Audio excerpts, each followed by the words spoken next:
In this fifth screencast on Chapter 6, we will look at the properties of soil.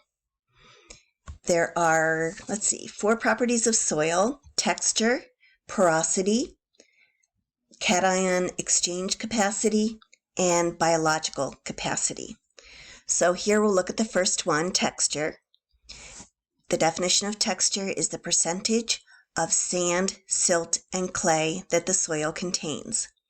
Remember that sand is a large particle, silt a medium-sized particle, and clay is a tiny, tiny particle. And as you mix these 3 particle sizes together, you get a different texture.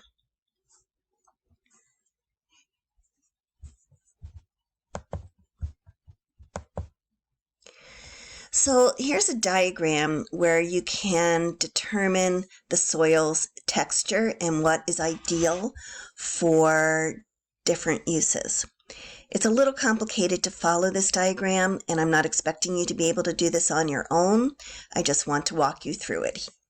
So we have a triangle, which on this side of the triangle is the percentage of clay, on this side of the triangle the percentage of silt, and on this part of the triangle the percentage of sand.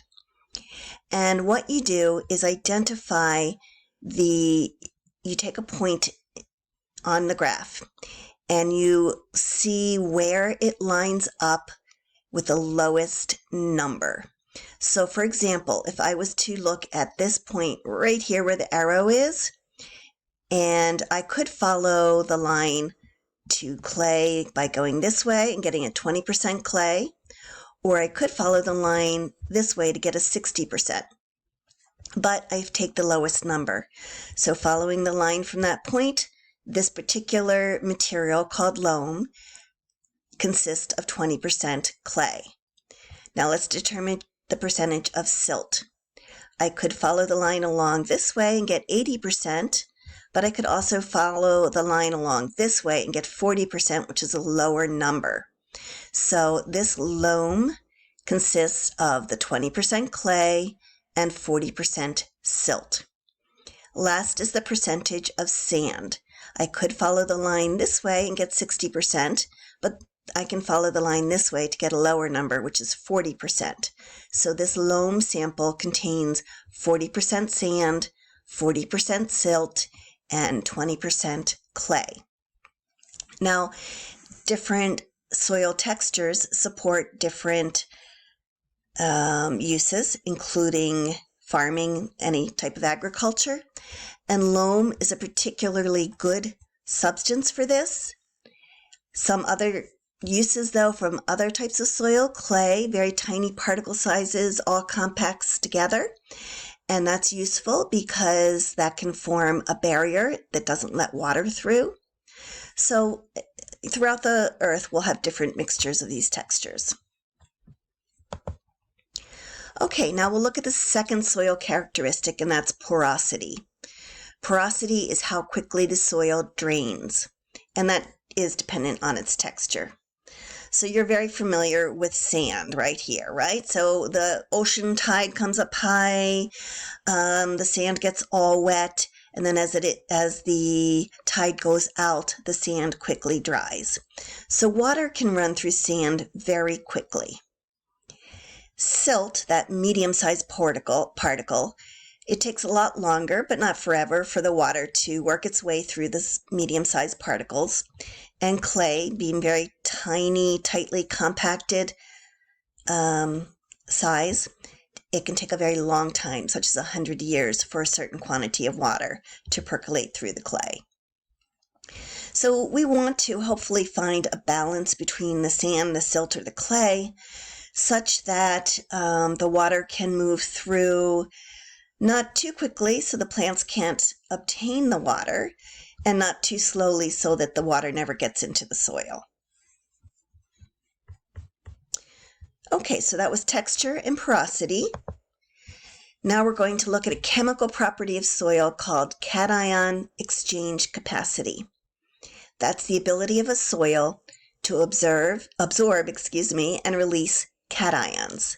And a cation is a positively charged mineral ion. So, for example, in terms of cation exchange capacity, clay has a negative charge, typically, and that allows it to attract positively charged ions, mineral ions. And so it's important to have some of those small particles in there, in the soil, to be able to absorb those mineral ions that plants are going to need. But the soil at the same time needs to be able to not only absorb the positively charged mineral ions, but also release those ions so the plants can absorb them. So altogether, that forms the nutrient holding capacity, the amount of minerals that are able to be absorbed and released by a soil. So cation exchange capacity is an important property of soil in environmental science. There are other properties of soil, and you'll notice I have not put these in green. Something to know about, but not super important to study very hard. So some soils have a lot of bases. That includes calcium, magnesium, potassium, and sodium.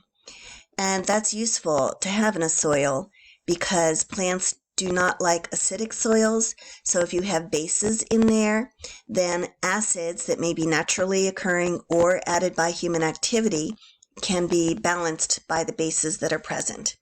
So examples of soil acids are aluminum and hydrogen, but again, there may be increased acids due to acid deposition. And if your soil contains bases, it will help neutralize it. Next, we will consider a fourth property of soil, which is biological activity. So biological properties of soil. Soil contains many organisms, and they come from different types of species, including fungi, bacteria, protozoans, rodents, and earthworms. And these are all important and contribute different types of materials and different functions to the soil. For example, the earthworms tunnel through it. That helps to mix the soil and can provide some aeration. Bacteria are very useful. The soil is teeming with bacteria, and that's useful for cleaning up the water. Similarly with protozoans and some of these other organisms. So in lab, we'll look at some of the different types of organisms and what a fungi is, what a bacteria is, etc. But in short, bacteria are single-cell organisms whose DNA is not enclosed in a nucleus with a membrane around it. Protozoans are typically single-cell. It's kind of a category for all other organisms that don't fit into regular categories. Rodents are animals. Fungi are organisms that, in a way that's similar to plants, they have a cell wall, but the cell wall is made of different material than a plant cell wall would be. So a mushroom here is a fungus. So that's it for this recording. I am going to now go on to looking at the chemical makeup of the earth and mining for mineral resources on a separate screencast.